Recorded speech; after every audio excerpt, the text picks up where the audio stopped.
warahmatullahi wabarakatuh.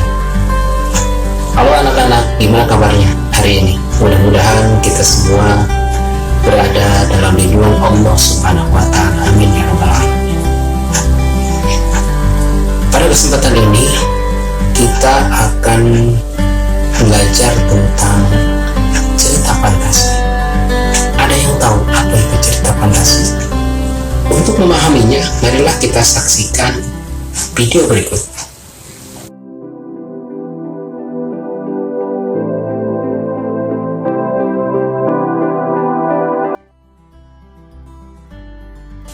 Betul sekali, video tersebut merupakan cuplikan dari film Harry Potter yang terkenal itu. Kemudian, coba perhatikan video yang kedua.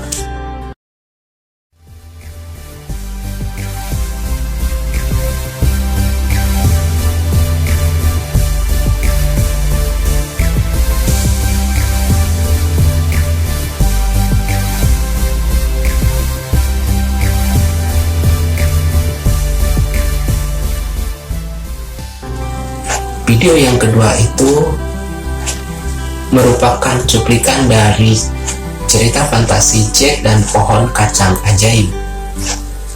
Dan semuanya itu merupakan jenis cerita yang disebut dengan cerita fantasi.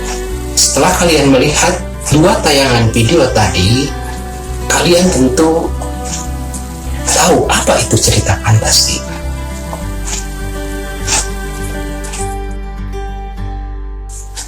Betul sekali, cerita fantasi merupakan karya tulis yang termasuk dalam jenis cerita narasi yang dibangun menggunakan alur cerita yang normal seperti cerita biasanya. Namun, di dalamnya memiliki sifat imajinatif dan hayalan belaka.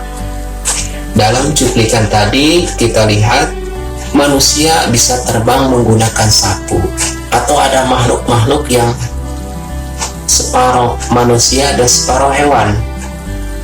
Kemudian lagi dalam cerita yang kedua, Jack bisa memanjat ke langit dengan menggunakan pohon kacang.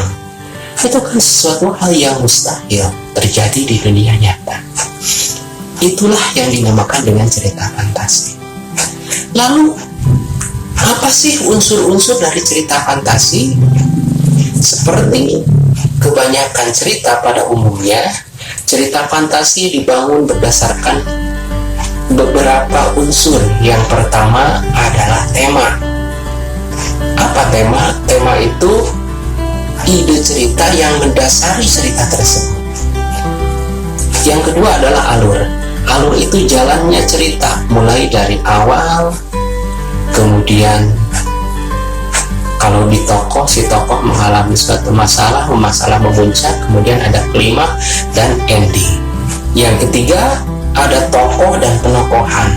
Tokoh adalah pemeran, bisa hewan, bisa manusia, bisa hal, bisa jin, atau apa saja yang menjadi tokoh dalam cerita tersebut. Kemudian penokohan adalah bagaimana sifat tokoh itu ditampilkan, apakah melalui obrolan tokoh yang lain atau si penulis menyebutkan tokoh tersebut secara langsung sifatnya. Itulah yang dinamakan dengan penokohan.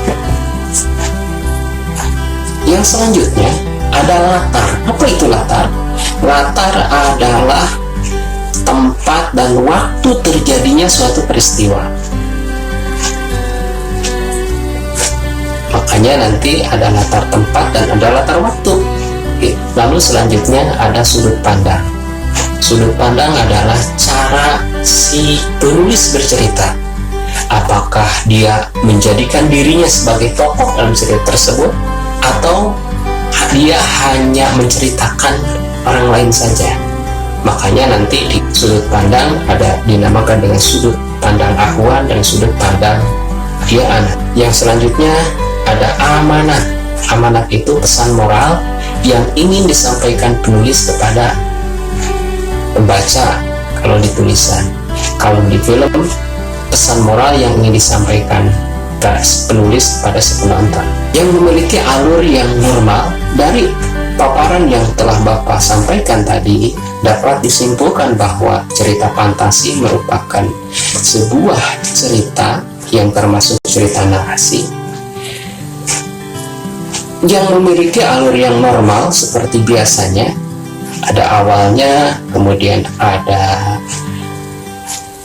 klimaks dan endingnya, namun memiliki sifat imajinatif dan hayalan semata.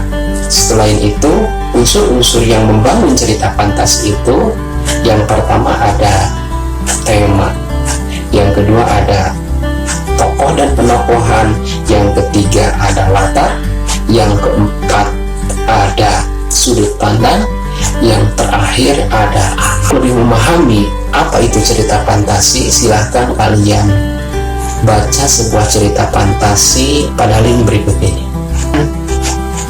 Anak-anakku sekalian, itulah yang bisa Bapak sampaikan untuk materi kali ini. Tetap jaga jarak, jaga kesehatan, dan tetap semangat untuk mengikuti semua pelajaran. Mudah-mudahan kita semua dapat berjumpa lagi dalam materi selanjutnya. Bye-bye. Assalamualaikum warahmatullahi wabarakatuh.